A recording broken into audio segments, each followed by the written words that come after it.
Hello बच्चों, कैसे हो आप सब। आपका स्वागत है मेरे इस YouTube चैनल पर। बहुत समय पहले की बात है। एक शक्तिशाली असुर था जिसका नाम महिषासुर था। वह बहुत घमंडी और अहंकारी था। उसे एक वरदान मिला था कि कोई भी देवता या मनुष्य उसे आसानी से पराजित नहीं कर सकता। इस वरदान के कारण महिषासुर का अहंकार और बढ़ गया। उसने स्वर्ग लोक पर आक्रमण कर दिया। देवताओं को हराकर वह स्वयं स्वर्ग का राजा बन बैठा। देवता बहुत दुखी और भयभीत हो गए। तब सभी देवता मिलकर ब्रह्मा, विष्णु और महेश के पास गए। सबने हाथ जोड़कर प्रार्थना की, हे देवों के देव, हमें इस संकट से बचाइए। देवताओं की विनती सुनकर ब्रह्मा, विष्णु और शिव क्रोधित हो गए। उनके शरीर से तेजस्वी प्रकाश निकलने लगा। धीरे धीरे सभी देवताओं के शरीर से दिव्य शक्तियां निकलकर एक स्थान पर एकत्रित होने लगी। वह प्रकाश इतना तेज था कि चारों ओर उजाला ही उजाला फैल गया।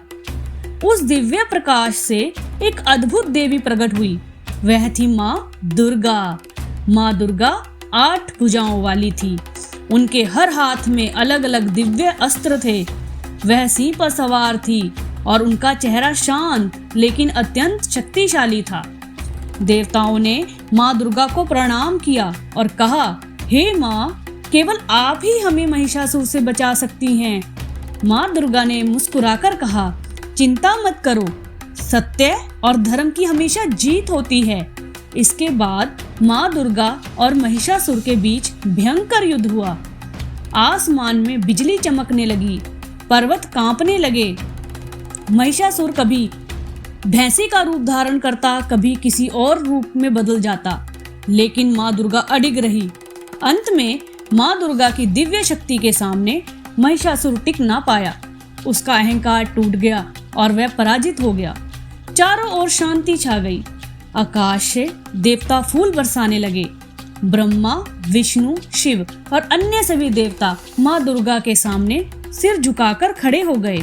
सबने कहा, हे माँ, आपने धर्म की रक्षा की, हम आपके आभारी हैं। माँ दुर्गा ने आशीर्वाद देते हुए कहा, जब जब बुराई बढ़ेगी तब तब अच्छाई उसकी रक्षा करेगी।